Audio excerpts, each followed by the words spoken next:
I'm Ike Redden. I'd be the middle son of Tom and Jackie.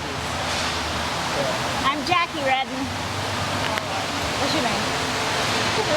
Cruz. Okay. I'm Tom Redden. I'm Emily Redden. I'm Mike's wife, and this is Matt. I can't believe we collected all you in one place because you sure are a busy family at this thing. So tell us a little bit about your, I have to find out where you are in the country to say ranch or farm, right? Yeah. Ranch is west, farm is east. Tell me a little bit about it. Well, I started when I was a kid. I mean, my parents and my grandparents were farmers, and we raised Hereford cattle, showed Hereford cattle. I did, and then she did also, and then we brought our kids up showing Hereford cattle, and about 20 years ago, we got into the Boer Goat business. Now, there's a lot that's changed in agriculture over that period of time. Is that right? Oh, yes. When I grew up, you know, everybody had 2 or 3 cows and had some hogs, and it was kind of a self-sustaining operation and a small farm deal. And then over the years, it's just developed to where a lot of small farmers have been pushed out because they've not been able to make a living on small acres. And yet you're doing goats now. So tell me how you kind of got going into the goat universe. That was her idea. We sold our cow herd out when they were high, and some people wanted to buy our cows. And after they picked them up, she said, we don't have enough to do, that we need a hobby. And we didn't golf or anything like that. And I said, well, what do you want to do? And she'd been reading about South African Boer goats. And she said, I'd like to have a couple. So she went and bought a couple. And by showing all our life, and our kids were raised in the Hereford thing, and they did really good nationally showing our cattle, she wanted to show goats. But she wasn't happy standing in the middle of the class or so. And so we just decided we'd try to find some goats that would be competitive. And then we've been breeding goats since then, and you know, we've been competitive, and the people we sell goats to have been competitive. Yeah, this is not what I would call a hobby from what I've seen behind us. Yeah, this is a serious no, it's not a hardcore hobby anymore. I mean, we're probably working, we've been married 41 years, and we're probably working as hard now as we ever have. So what do you like? Tell me about the differences between raising cattle and raising goats. Is there a big difference? I thought when she said that it would be easy, because I said they're just a miniature cow. But I was absolutely wrong. There's so many more health problems, I guess, with Boer goats. And after you get those all figured out, it's really a rewarding thing to do.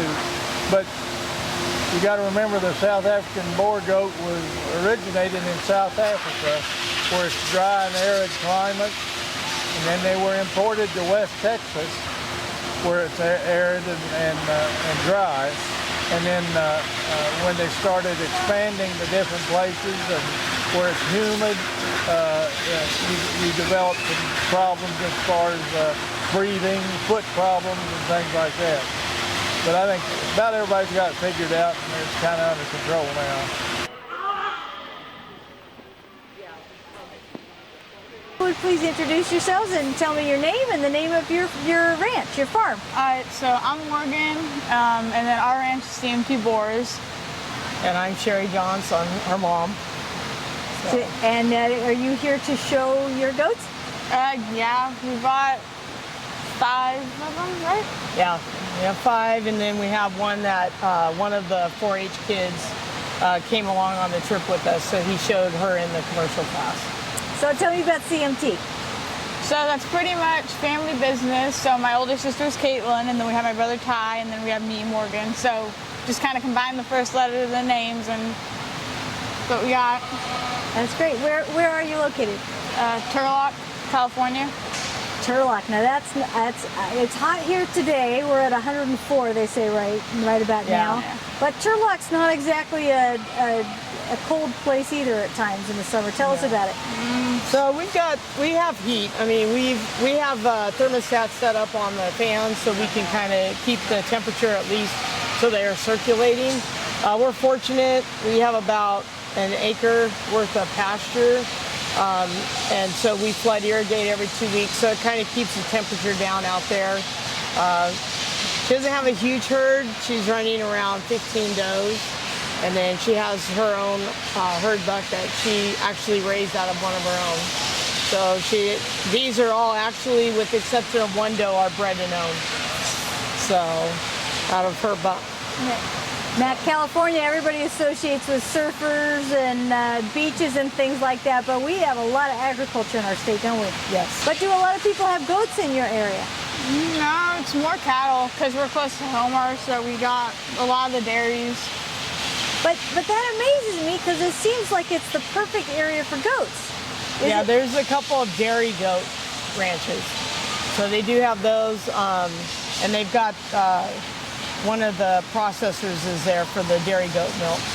So, but meat goat wise, it's kind of, I think it's getting going. There's probably more producers now just because when you drive to Oakdale or if you're driving to Las Banas, if you kind of look out in some of the pasture areas, you can kind of see some more goats are popping up.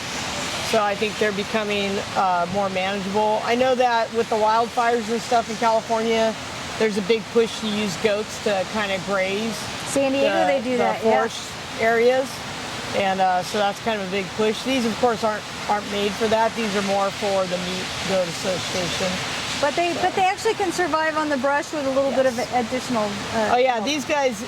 We'd be better if we had a couple feeder calves out with the pasture because they'll pick through and totally ignore the clover to try to find the weeds. Really? Yeah, if they get out and they're like in the drive area where we kind of keep the trucks and stuff, they'll go for all the weedy stuff. I'm Samuel Lorena from Lipan, Texas. My wife and I own and operate Red Oak Ranch. We're located about 45 minutes southwest of Fort Worth. That's big country, Texas in general. Oh, no doubt, yeah. So now we found recently as traveling through Texas that Texas can be very different depending on where you are in terms of the topography and the climate. Tell me about what it's like where you are. Well, so where I'm at, we've kind of got a lot of pasture and grazeland. There's some soft rolling hills and a lot of native oak trees and pecan trees. But yeah, for sure, even if you go 2 hours west, the land definitely changes. And if you go 2 hours east, it changes again. So the particular area we're at, we really enjoy. It's a beautiful area, and we're pretty happy to be there. I'm Ewing, and this is Donna Downing. We live in Colgate, Oklahoma. We had Boer goats for many, many years in central Texas, little town of Early outside of Brownwood, Texas. Tell us about when you got into it and when you got into it, and tell me about what it was like in the beginning. Well, we got into it in what, 92? End of 92? 94. 94, okay.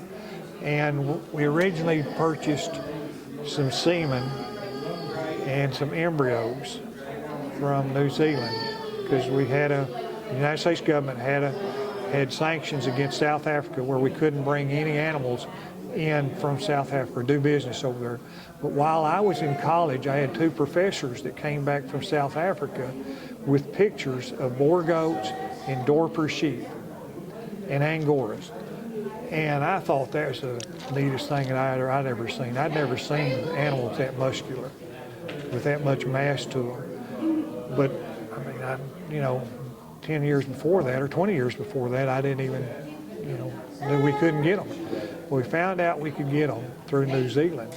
And we went to our bank and we mortgaged everything we had. And we borrowed $500,000.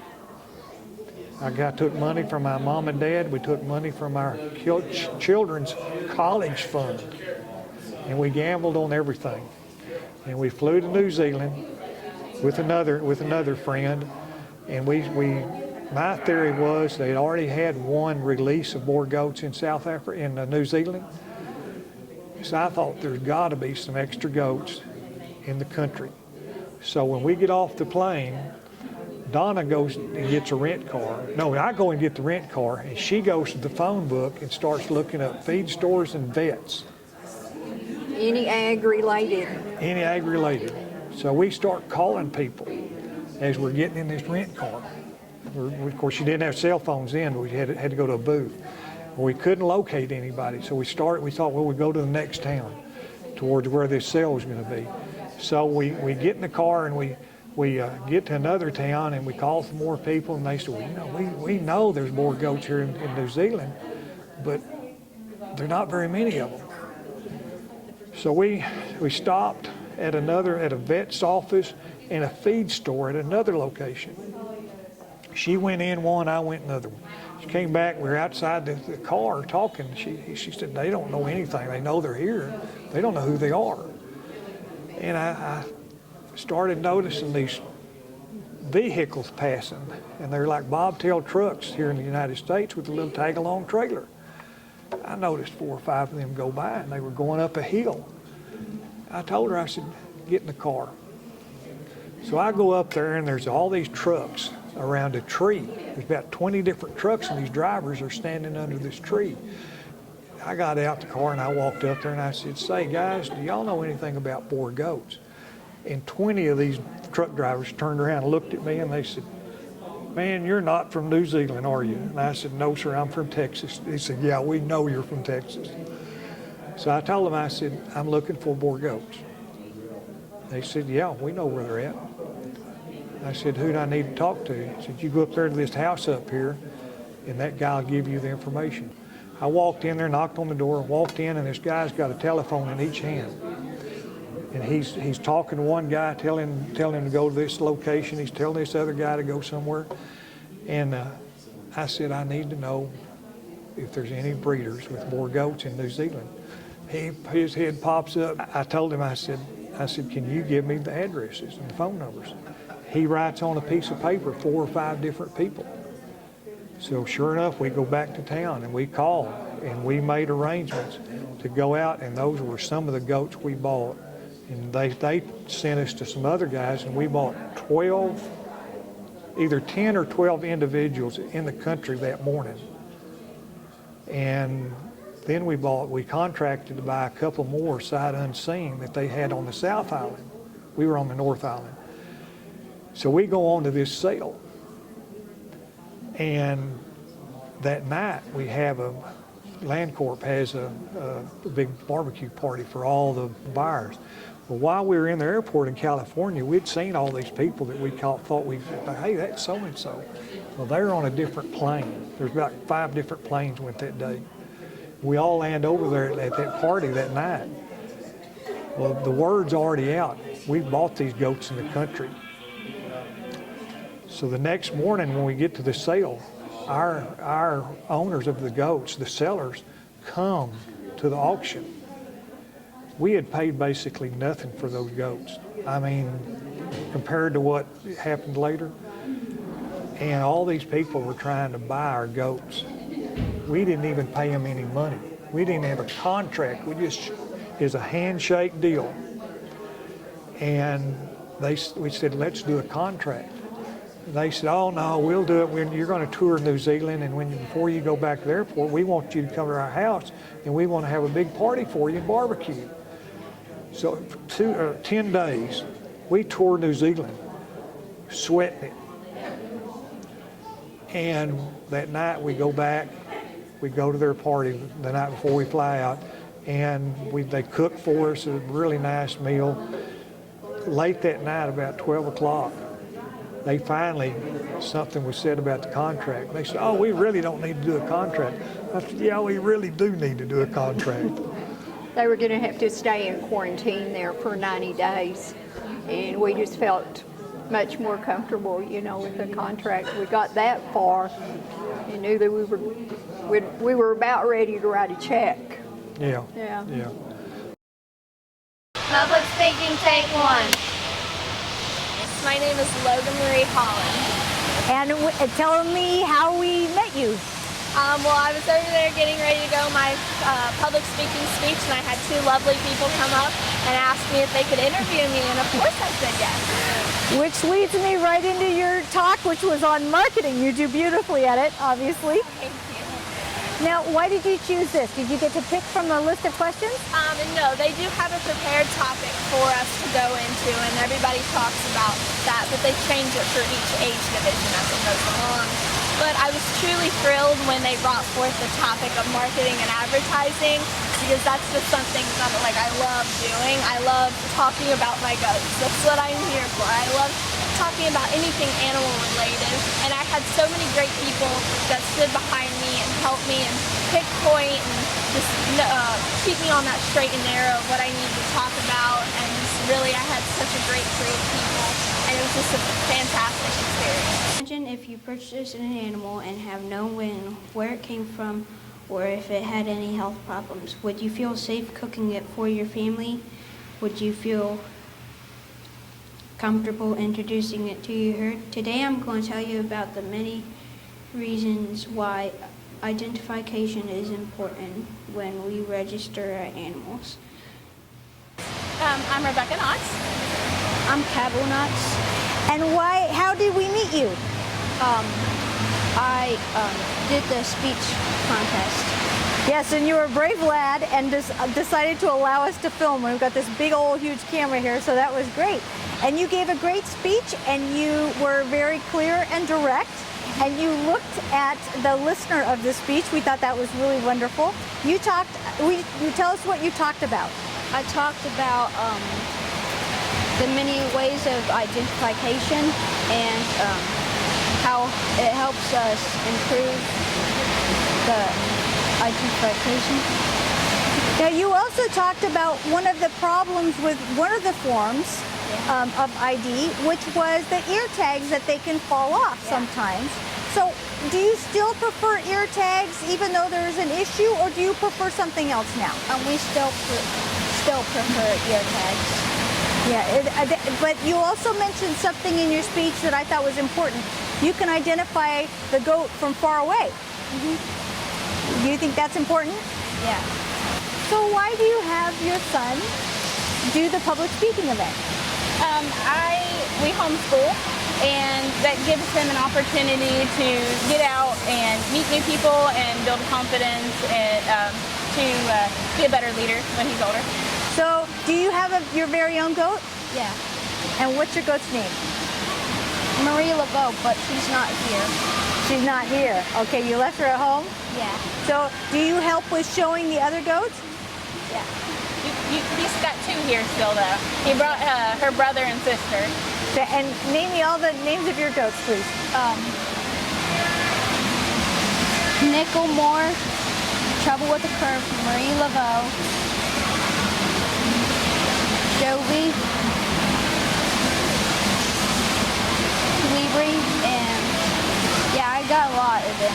It seems like it. You're a music fan too, I guess, huh? Yeah. So introduce yourself, please. I'm not. And where are you from? Tennessee, Okay, so do you have a farm in Tennessee? What's the farm's name?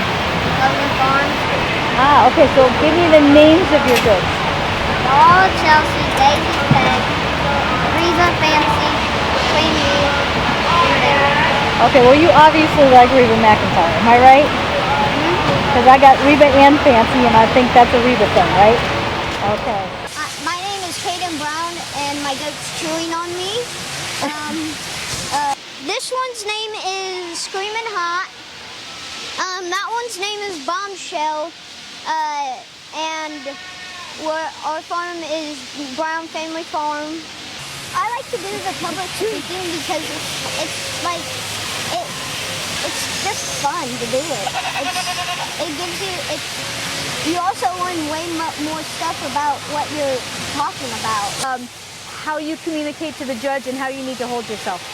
I always try to keep myself the goat in between me and the judge, just so the judge can see he's judging my animal, not me. So I always want to make sure that I have him in front of the animal so that he can see the whole entire animal. I also want to make sure that I always keep my eye on him, so he knows I'm paying attention and not just out there to be someone. You gotta show him you want to be there for him to be able to give you an effort to look at you. That somehow people are like, I didn't get anything in the past. You got to make an effort to want to be here. You got to make an effort to want to be part of what we do here. It's a big thing. It's not just the animals, it's the people we're around and the people we make friends with and everything else that we do together. You always have to put that head up. My name is Hannah Kidder. I'm from Markville, Indiana. Yesterday I was giving a short little showmanship clinic. So I have been realizing that there's been so many new junior kids, and they're good. They're very knowledgeable, but I'm just wanting to give them that extra step of knowledge. Say, the camera guy's the judge. Whenever it's just a switch sides. Because you always keep that goat between you and the judge. So I advocate so much for the youth, because if you don't, then what's the industry going to be like in 20 years? So I was giving those kids a showmanship clinic, just teaching them about the proper way to like set a back foot or move around the goat smoothly and just present themselves a bit more. That way they can present their goat in a better way and also do better in showmanship.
I'm Danny Birch with Doc Probiotics. Okay, now tell me about what you do and why you're here, please.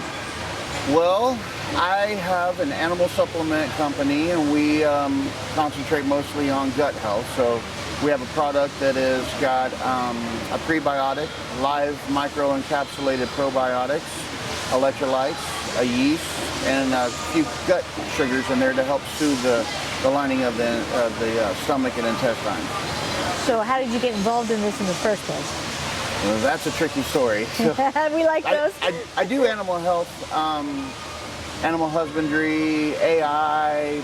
I oversee 27 species of exotics, white-tailed deer, several farm and ranches for their normal ranch animals, you know, sheep, goats, cattle, pigs, horses, all that kind of stuff. And I was trying to come up with something that would help the overall health, build immunity, and keep everything kind of tuned up and ready to go. I started making product in a cake bowl, cake mixer, and I was buying all this stuff off the shelf, and then it hit me one day, I bet I could have somebody make this for me, and kind of where I started. I just kind of researched the different bacteria. There's so many bacteria now that they've identified after researching the benefits of probiotics. So I started identifying what worked best and how it worked and where it worked. I thought getting into this that it all worked in the stomach and the gut, in the original stomach pouch and chamber, and it doesn't. It works through the GI tract and even into the colon. And so I was very specific on the bacteria I utilized. I wanted bacteria that bred, that would colonize and reproduce. Most bacteria don't, or the ones that I were familiar with didn't. So I wanted very specific job-oriented assignments to my bacteria. And it was a long learning curve, but it was very interesting to learn all this stuff. And I think I've got it soon now. So I started with $500. Called the lab, they laughed at me. So I called another lab and they laughed at me. And then the third one said, yeah, we'll make you $500 worth of paste. And that's where I started. Yes, I'm Myrna Huber. Yeah, I'm Marlon Huber, yep. And my wife's the main saleswoman. We're Huber Ag Equipment. And we have had sheep and our goats ourselves for the last 20-some years. So we've been to lots of sheep and goat shows over the years. But this is our first time being here. Yeah, so we're really excited to come down and join our American friends and bring some new products that they maybe haven't seen before. That's one of the things we tend to do is we like to have new innovative products on the shelf for people to look at, something that they've maybe never seen before and can help improve their operation. Tell me about the setup. I'm going to have you walk me through it in a couple minutes, but tell me about the products that you sell. It's not just goat products, correct? That's right, yeah. We have quite a variety of different products that we sell. Some we only sell in Canada, and some we sell in all of North America. So some of the products that we have here today, of course, are specialized for the goat market and sheep market. Okay, wonderful. We're going to show a chute, and I'm assuming this is a waterer here. That's right, yeah. So it's all kinds of different equipment that you might want to make your life easier on the farm. Right, absolutely. Yeah, that's what our goal is, because we are producers ourselves, looking for a better way to do things that are more efficient, more cost effective, make life easier for the producer as well as for the livestock. So with this waterer, it has clean, fresh water for every animal. So that's important, is having that clean water. I'm right there with you. We have chickens, and changing the water is the single most, I won't say difficult, but it's a pain. So yeah. And that's life or death. So right, yeah. So it's very, very energy efficient, and the way it works is it's full of water on the inside, and however high you set this float valve is how much water is on the outside. So they're very quickly getting to that cooler water in the summer or the warmer water in the winter. And there's a lot of insulation there, so you're not paying to heat a bunch of water that's exposed to the elements. And cuts down on algae because it's opaque, correct? That's right, yeah, there's only a little bit of water that's exposed to either get algae in it. And there's a feed trap right in here, so as they come with a mouthful of feed, a bit of a swirl is created, helping get the feed back in their mouth again. So they're very quickly getting into that clean, fresh water. So it's becoming quite a popular water in Canada, and I'm sure in the U.S. as well. So. Well, and the heat and the cold part is a really important thing, because you can have a water that's great in the summer, and the second you get to winter, it's not usable. So that's a really important function. That's right, yeah. Okay. But the same would be like down where you're from in California, the heat that we're having today is having cool, fresh water. Like when we do farm shows and we're out to water bottle and tell farmers, I'll just set it here on the counter for an hour and then you can come drink it. Yeah. Well, I don't want to drink that. Well, I said, but your animals don't want to drink it either. And that's what you're forcing them to do. Yeah. You have them say, well, there's a water there, go for it. Well, they go over there, and if it's, say it's plus 30 and the sun's hitting that water is maybe 40 degrees. Yeah. Nobody wants to drink that. Yeah. These waters here, it's cool, fresh water all the time. And we have a whole aisle at Walmart dedicated to water. We do. Every kind of water, and our animals, there's your water, it might have algae in it. You got water, what's your problem? Well, if you want to be healthy, good clean water is a great place to start. Hi, my name's Elise Galley de Saint Laurent. I work for Biogenics LLC. What does Biogenics do? Biogenics is an AI company. We sell AI equipment. We have semen sales. We have customers that have us come and collect at their location, or they come to us, and then we are able to consign their semen and help with genetic biodiversity throughout the U.S. Fantastic. So do you also do the storage, or do you have your customers do the storage on there and you could do the collection? For our semen that we sell, we do store it at our location. Okay, now how does this work? You have a catalog, just like I want to go to Sears Roebuck? And Yeah. Yes. So we have a catalog. As goat people, we like to circle things and write on things and have all the things. So we have a catalog that has all of our equipment, our kits, our guns, everything. But we also have a part of our catalog that a lot of people don't have, is we have a section designated for the semen. And here's the fun thing, not all of our bucks are in here. We also have a selection of bucks that are online, and those are located at the back of our catalog. So we have our biogenics, and we also have Semen Clearinghouse. So if you're looking for a buck that's maybe not so expensive, Semen Clearinghouse is a great option as well. I'm Megan Blankenship, the owner of Next Level Images Photography. I'm Emma Matthews, and I'm a photographer at Next Level Images Photography. And my name is Megan Anderson. I'm also a photographer with Next Level Images. And we've seen you guys all over the place, whether it's in the ring or out here. You're really hustling at this, and we know that with the gear and in 104-degree weather, and with the dust and all this, that's not an easy thing, is it? No, not at all. No, it's not, but it is a lot of fun. The exhibitors have been amazing to work with, and we have gotten some really great shots. Megan's been in the ring for the entire show, and she has captured some great moments. And Emma and I back here, Emma's done some great stuff at the backdrop, so we have a lot of good material for people to see and buy after the event. Hello, I'm Ron Dilley. And I'm Dr. Kyle O'Neill.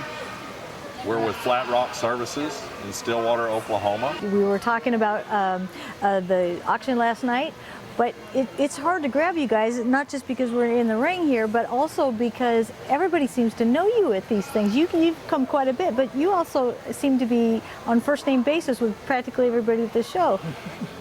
Well, that would be you. So actually, yeah, I've been around a long time, and other than the brand new people, I know pretty much everyone in the barn.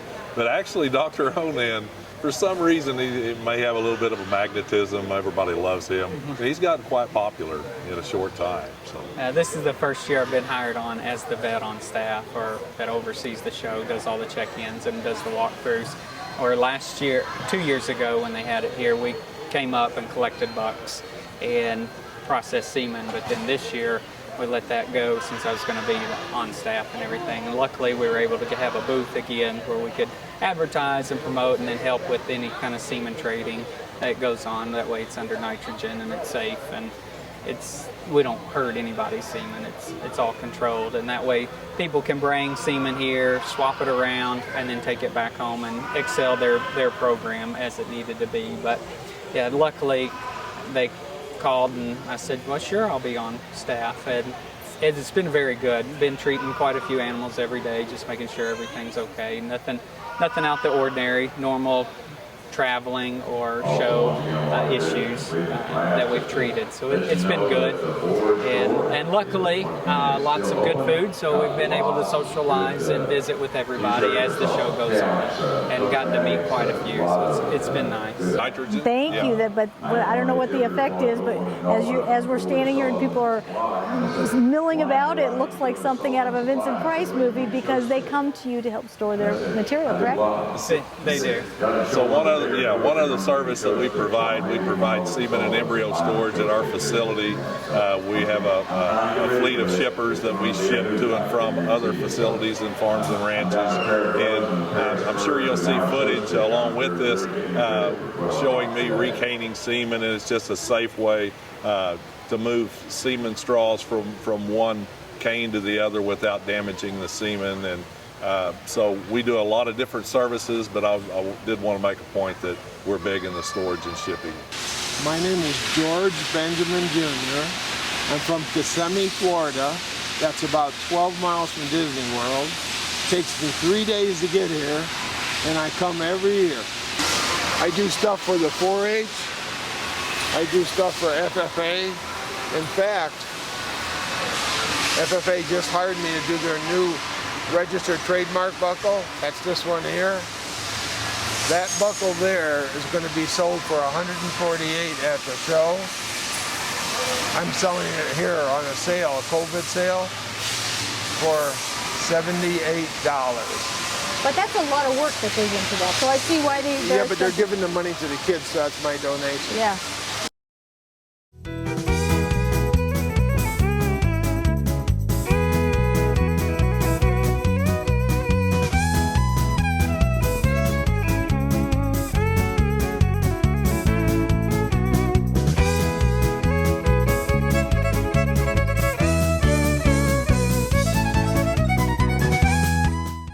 Hey, I'm Troy Veal. I'm the president of the American Boer Goat Association. I've been president since July of 2020, and I would like to welcome you here to Nebraska to our American Boer Goat Association National Show. Hi, I'm Katie Caruth, and I'm the new executive director of American Boer Goat Association. And I'm originally from Texas, and I have a background in cattle and horses, and I showed steers and pigs growing up. So this is all exciting for me. A vast experience in nonprofit management in both arts and agricultural organizations. I was previously the ED of American National Cattlewomen, which is a membership organization for cattle producers across the U.S. My name's Randy Dushak. I'm the president of the American Goat Federation. I'm from San Angelo, Texas. Also, I'm on the board of the American Boer Goat Association. I like to go to these shows and kind of meet with our members and try to sign up new members. And right now, we have gotten a grant from USDA for safe handling goat equipment. That's where the reason we got involved with Huber and this particular working system, because we actually looked at several, and this was the one to us that would benefit our members the most. And that's what we're all about. We're trying to make it easier for our members to work their goats and get innovative products that they can use and incorporate into their different operations. And we're pretty excited about this system. I'm Clark Hinker. I'm ABGA Board of Director from Region 3, which is Minnesota, North Dakota, Wisconsin, and Michigan. And I've been on the Board of Directors for 4.5 years. And you also have another job here, which has made you an extremely difficult man to track down. We are at the last day, and we finally got a hold of you. Tell me what else you do here. Yeah, for the second time, I'm the chairman of the national show. I chair the show committee, a group of volunteers that are members of the ABGA, and the office staff of the ABGA office in San Angelo, Texas. The chairman sounds like something you sit in an office and do, and that's not what you've been doing so far. You're in the ring constantly and walking around doing all kinds of things. Tell me what the responsibilities are. Yeah, well, luckily for me, a lot of the stuff is delegated to other people, and I just kind of oversee that everything's going as planned and try to help put out fires as they come up. But we've had a great set of volunteers that have done a lot of work. We started this a year ago. We had our first meeting last July. So this has all been in the works for a long time. I think this is our 6th year here at Grand Island, which is a really great facility, and we're really glad to be here and hope in the future we can be here again someday. Make sure your name is on the top of all 4 cards. And you can number them under class 1, 2, 3, and 4 on each of the cards. Class 1, class 2, class 3, class 4. I am Derek Weatherall. I'm from Tolono, Illinois. I am the past president of ABGA from 2017 to 2020. Currently, I have 1 year left on the board of directors, and I guess my passion and position, or whatever you want to call it, is I help out with quite a bit of the youth activities and contests and things of that sort. So. But you all are volunteers, correct? Correct. Is that a thankless task? For the most part, yeah. So why do you do it? I enjoy helping people. That's the whole reason I wanted to start. I think I get pleasure out of helping others' needs, if it can be answering a question or, like I said, helping the kids. That's just my passion, is to help others. I'm Delane Schwertner. I am the National Show Administrator and also the Junior American Boer Goat Association event coordinator, the newest one. So I will be actually helping run the national show as well as the junior event coordinator for the Junior Association of Boer Goats. So I'll be working with the youth as well. So just a little bit of everything. I'm Susan Berner. I'm from Inwood, West Virginia, and I currently serve as the secretary for the American Boer Goat Association. I'm a board of director that represents West Virginia, Virginia, Maryland, and Delaware. Now I have to ask, what does the secretary do? Well, I'm responsible for recording all the minutes in the meeting, try to communicate as much as we can without giving too much information, but it's important that the members know what transpires because they don't get to attend on the conference calls. We've done a lot of Zoom meetings here lately because of the whole COVID thing. So we actually are looking forward to doing a face-to-face meeting in July. So that's a meeting that's open to the members and they can attend that. But I like to give them as much as I can in the minutes. Well, and it seems like a non-romantic thing. It's the minutes, it's paperwork, it's admin. And yet, it's a super, super important thing, isn't it? It is very important. I'm all the time encouraging members to go back and read the minutes, know what your association's doing, know about the important issues that we've talked about, motions that have been made to change things. My name is Kenny Elwood. Been in the Boer Goats for about 12 years, and I'm an executive committee of the ABGA. I'm on the board of directors and head of marketing. I'm also on a director for the American Goat Federation, which is affiliation with the ABGA, but we do all the goats, whether they be milk goats or fiber. Okay. It's goats for the fiber, so we pretty much handle all those issues that they have. So you do not just this breed, but you see how this breed works in with the rest of the goat universe as well, correct? Right. I think all kinds of goats work well on the grazing. Someday I see grazing opportunities for our juniors who just don't know what to do, where they could be hired to run big amounts of goats and to take care of them, and I could see that making a lot of money in the future and keeping our towns and cities and forests safe. I think just a lot of education can be brought up to the light. Hi, I'm Linda West. I am a member since 2013 of the American Boer Goat Association. I'm also a director for District 7, which makes up Texas and New Mexico. This is my second time to be on the board, and I want to take and work to try and keep the breed, improve the breed, make the association better, and represent my members. And that was my driving force to take and get on the association to become a director. That these animals can do, they can adjust almost anything, almost any situation. They're very, like I said, very versatile. You can put 5 times the number of goats on an acre that you can horses or cattle, either one. And they eat different things, right? Yes, yeah. And they are browsers, okay? And they browse and they clean the trees out from underneath trees. If you've got really heavy underbrush and stuff like that, you put that fence up around that, you throw those goats in there, and then you stand back because it's according to how big the area is, but they will clean that place up and it will look like it came out of a picture book when it's all over. They eat, they clean, they fertilize.